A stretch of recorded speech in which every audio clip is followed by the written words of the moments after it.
Hi guys, അപ്പോൾ ഇന്ന് നമ്മൾ വന്നിരിക്കുന്നത് ഒരു ടെമ്പോ ട്രാവലർ ജിങ്കി എ സി റീഇൻസ്റ്റാളേഷന് വേണ്ടി വന്നിരിക്കുകയാണ്. അപ്പോൾ യൂണിറ്റ് കാര്യങ്ങളൊക്കെ അവർ അഴിച്ചു വെച്ചിട്ട് നമ്മൾ നല്ലോണം വാട്ടർ സർവീസ് ചെയ്ത് നല്ല നീറ്റായിട്ട് വെച്ചിട്ടുണ്ട്. ഇനി നെക്സ്റ്റ് ഡേ വന്നിട്ട് ബാക്കി കാര്യങ്ങൾ ചെയ്യാം. അപ്പോൾ പിറ്റേ ദിവസം വന്നപ്പോൾ തന്നെ നമ്മുടെ വർക്ക്ഷോപ്പിൽ ചേട്ടൻ നമുക്ക് ഫൗണ്ടേഷൻ ബോൾട്ടൊക്കെ വെൽഡ് ചെയ്ത് തന്നിട്ടുണ്ട്. അതിനുശേഷം യൂണിറ്റ് പൊക്കി മേടിക്കി വെച്ചതിന് ശേഷം ഗമ്മിട്ടിട്ട് ഫോം കാര്യങ്ങൾ ഒട്ടിച്ച് ഗമ്മിട്ട് നല്ല രീതിയിൽ സെറ്റ് ചെയ്തതിന് ശേഷം യൂണിറ്റ് ഉറപ്പിച്ചു.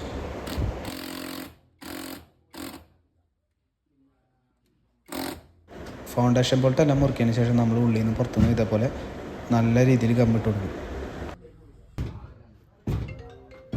അതുപോലെ എ സിയുടെ പൈപ്പുകൾ ഇറങ്ങുന്ന ഹോളിൽ നമ്മൾ നല്ലപോലെ ഗമ്മിട്ട് കൊടുക്കും.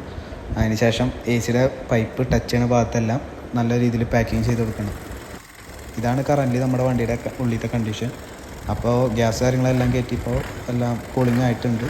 ഇനിയിപ്പോൾ എന്തായാലും വണ്ടി ഫുൾ വർക്ക് കഴിഞ്ഞിട്ട് ഒരു ജനറൽ ചെക്കപ്പും കൂടി ഉണ്ടാവും.